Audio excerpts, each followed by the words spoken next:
Welcome. This webinar will review an introduction to the Teacher Incentive Allotment in the local designation system process for districts in Cohort E. All documents for our Cohort E webinar series are available on our website on our Resources tab. First, we will review why TIA was established. During the 86th legislative session, the Texas Commission on Public School Finance stated goals for TIA. These goals included attracting and keeping effective educators and providing incentives for them to teach at their most challenging campuses. When the legislation was written to establish the Teacher Incentive Allotment, many lessons were learned from past teacher incentive programs. First of all, TIA is funded through the Foundation School Program to provide adequate and sustainable funding.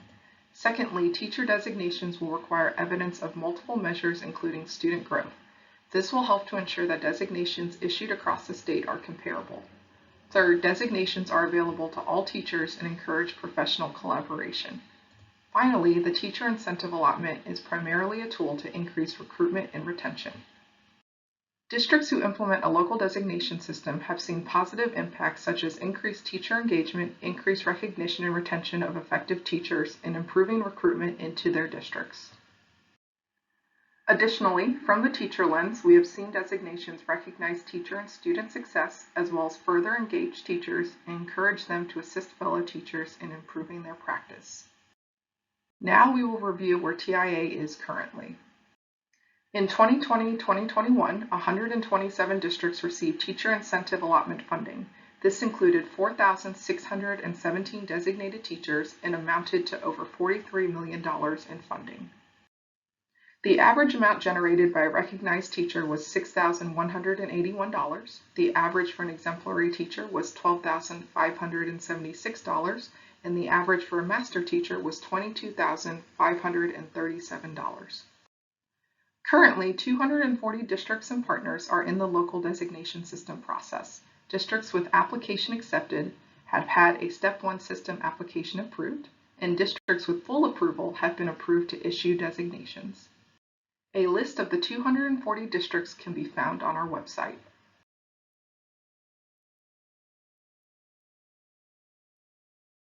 There has been growth with each cohort, with the past year of Cohort D being the largest group with 186 districts and partners with an approved Step 1 system application. Now we will review how TIA works. There are two paths to earning a designation. The first one on the left-hand side includes teachers with a national board certification. Teachers with a national board certification can earn a recognized designation. This provides a teacher-led path towards designation, and National Board has been noted as a strong professional development tool for teachers. The second path is the local optional teacher designation system, and what this presentation in the Cohort E webinar series is focused on. This is a pathway for a district to create their own system to issue teacher designations. Districts, if approved, can issue recognized, exemplary, or master designations. A frequently asked question is, can National Board teachers in my district earn a designation if we are not approved or interested in a local designation system? The answer is yes. These are two distinct and separate pathways for teachers to earn a designation. We will now review 5 key points about the Teacher Incentive Allotment. First is that the Teacher Incentive Allotment established 3 levels of designation: master, exemplary, and recognized. Once a teacher is designated, districts will receive $3 to $32K annually per designated teacher. There is greater funding for teachers at high needs or rural campuses. Once a district receives their funding, it must use at least 90% of funds on teacher compensation on the designated teacher's campus. This means that not all generated funding is required to go to the designated teacher. Finally, all designations are valid for 5 years, even if a teacher moves to a different grade, subject area, school, or district. Once a teacher is designated, they must maintain the following eligibility each year to generate an allotment for their district. The 2 requirements that will be checked each year are that they remain a teacher and that they serve in a teacher role for a creditable year of service. A year of service is defined as full-time for at least 1 semester or at least half-time for a year. Based on the 87th legislative session, an aspect certification is no longer required to earn a designation through the local designation system route or to generate funding for all teachers once they are designated. A frequently asked question is, are there performance requirements for teachers to keep their designations? The answer is no. However, districts may implement local performance requirements in their spending plan. Another frequently asked question is if TEA needs to approve a district spending plan if they do not have a local designation system but still earn funds for a national board teacher, or if they have hired a designated teacher from another district. The answer is no. A formal plan is not required. However, districts are required to spend the funds in alignment with Texas Education Code 48.112 and communicate the spending plan to teachers. Now we will talk specifically about the timeline and requirements for Cohort E and their local designation system approval. There are 2 steps for a district to be approved for a local designation system. The first is the application approval. This happens before the data capture year and is a narrative document that describes the district's plan and is sent to and approved by TEA. The second is the system approval, and that occurs after the data capture year and after the district has submitted their teacher effectiveness data to Texas Tech University. TEA will review the results of the data and issue final system approval. For districts in Cohort E, they will spend 2021-2022 designing their system and applying for TIA. The Step 1 system applications are due April 15, 2022. If approved, Cohort E will implement their system based on their approved Step 1 system application in 22-23. After the data capture year, districts will review their data and propose designations and send the list of proposed designations and their teacher effectiveness data to Texas Tech University in the fall of 23. Based on the outcomes of the data, districts will receive final system approval or denial in February of 24. After a district has been approved, they may continue to send in new or higher designations each year along with their teacher effectiveness data to Texas Tech University. Please note that all districts may make proactive changes, expansions, or spending modifications each year. There are 3 critical decisions for districts to answer when designing their system, and that includes who can earn a designation, which means which campuses and which teaching assignments can be part of a local designation system. Will a district start with all campuses and teaching assignments, or will they start with some and expand to the future? The second is how will they designate? What teacher observation rubric will be used? What growth measure will be used? How will we weight the different components? Finally, districts will need to determine how they will spend the allotment funds. A frequently asked question is, what is an eligible teaching assignment? An eligible teaching assignment is based on the campus, subject taught, or grade taught that will be included in your local designation system. Each assignment should have the same teacher observation rubric, growth measure, optional components if needed, and weighting. Stakeholder engagement is essential in building a district system. To support a district in getting important feedback, 3 surveys have been created in partnership with Texas Tech University. The first one is required with the Step 1 system application and will be administered to all teachers. This will measure teachers' buy-in to the system at the time of the system application. The second is administered to teachers in eligible teaching assignments at the end of the data capture year. This survey will measure the teacher's perception of the fairness of the appraisal process before designations are issued.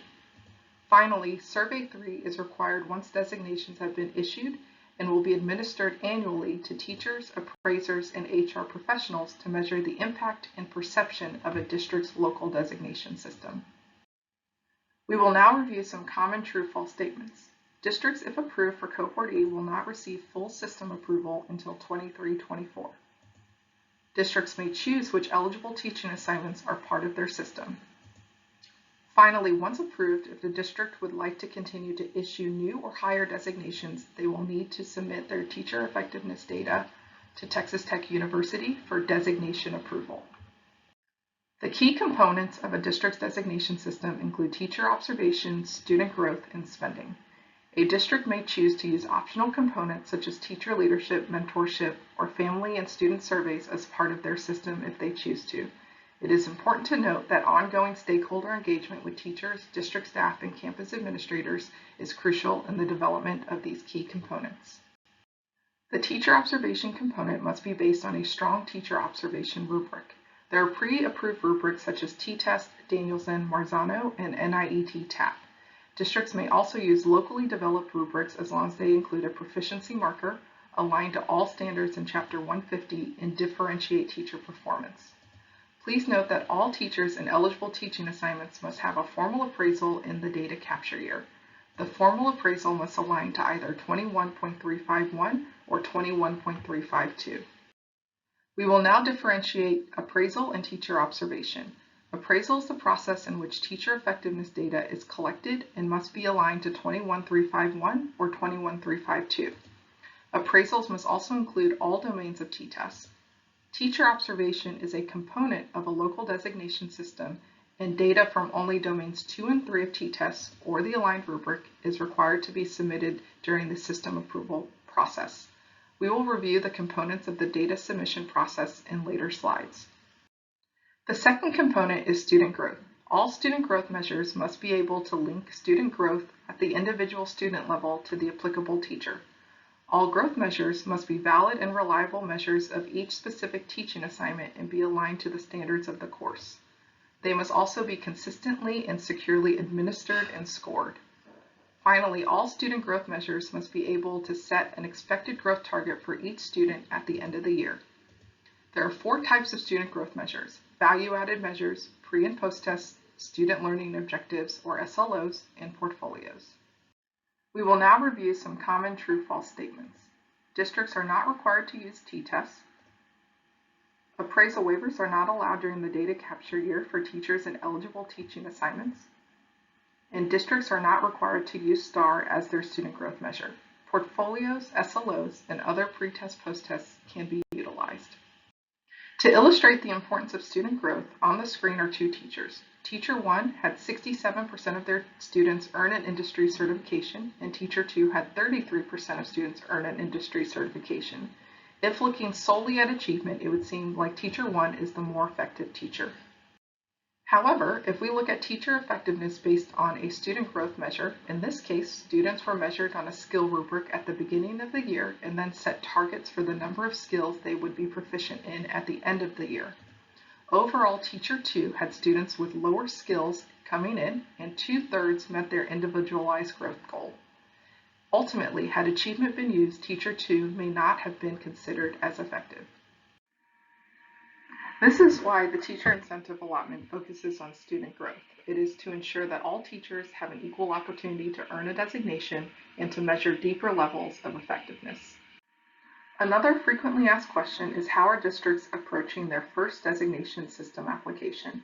Most districts are including a subset of teachers in their first application as they work to create valid and reliable student growth measures for other eligible assignment areas.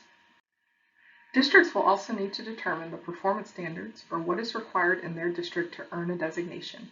The state has provided performance standards as a guide that districts can use. For teacher observation, the average T-test score for domains 2 and 3 for a recognized teacher is a 3.7, then a 3.9 for exemplary, and a 4.5 for master.